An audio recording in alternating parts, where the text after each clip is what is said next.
सांसद महोदय, अगर आप लोगों के बीच में अगर रहे होते तो आज आपको एफआईआर कराने की जरूरत नहीं होती। तो हमारे मौजूदा सांसद महोदय हैं, निश्चित रूप से चुनाव 2019 में जीतने के बाद कहीं दिखे नहीं। आप काम नहीं कीजिएगा तो लोगों पे एफआईआर करके किसी को आवाज़ को नहीं दबा सकते हैं, यह गलत है। गोपालगंज लोकसभा की अगर हम बात करते हैं तो गोपालगंज लोकसभा में जितने लोग अब यहाँ का पब्लिक ओपिनियन चला रहे हैं उसमें स्पष्ट रूप से ये देखा जा रहा है कि गोपालगंज के लोग यहाँ के सांसद महोदय से नाखुश हैं।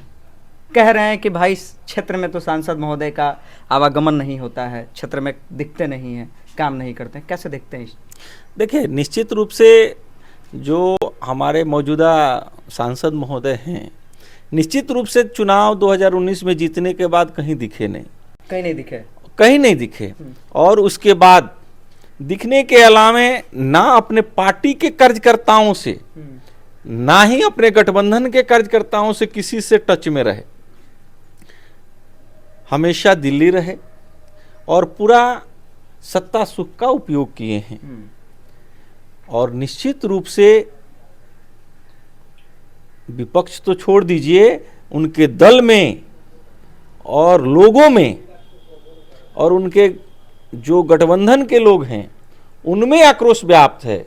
और हम आपको बता रहे हैं कि जब 2019 में जीते थे तो आम आदमी के हिसाब से हम आपको बता रहे हैं, लोगों को बहुत सारी अपेक्षाएं थी, उनसे उम्मीद थी कि एक डॉक्टर आज लोकसभा में गए हैं तो निश्चित रूप से लोकसभा में आवाज़ को उठाएंगे और गोपालगंज की स्वास्थ्य की सुविधा के साथ साथ लोगों का सुख दुख का ख्याल करेंगे।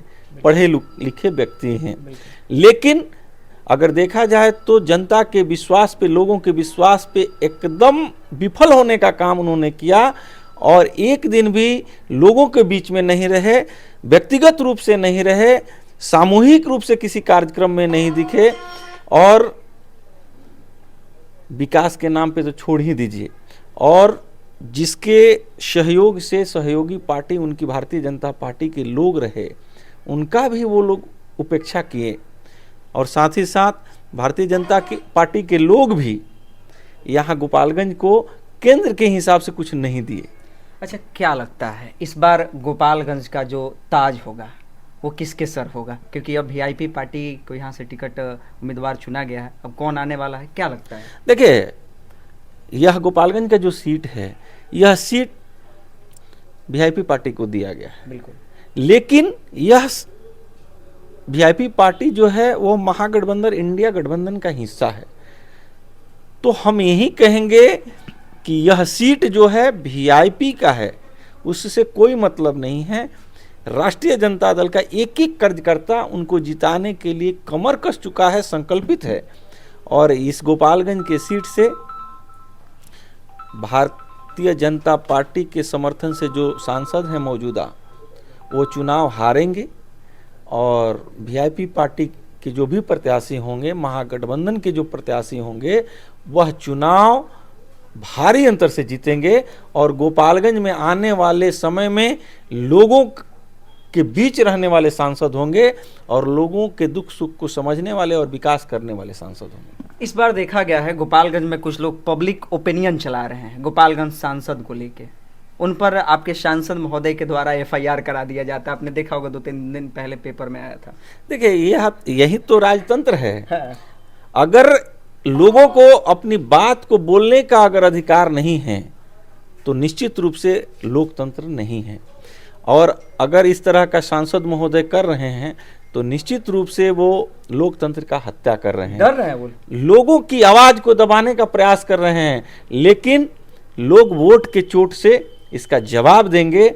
और आप सांसद महोदय, अगर आप लोगों के बीच में अगर रहे होते तो आज आपको एफआईआर कराने की जरूरत नहीं होती।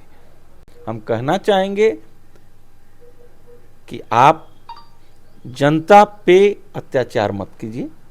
अगर लोग बोल रहे हैं तो सुधार कीजिए। आने वाले समय में आपको एफआईआर करने की जरूरत नहीं होगी। कितने पे एफआईआर करिएगा? यह राजतंत्र नहीं है, यह लोकतंत्र है। और लोग बोल रहे हैं उनको बोलना भी चाहिए। यही लोकतंत्र की खूबसूरती है। आप काम नहीं कीजिएगा तो लोगों पे FIR करके किसी को आवाज़ को नहीं दबा सकते हैं, यह गलत है।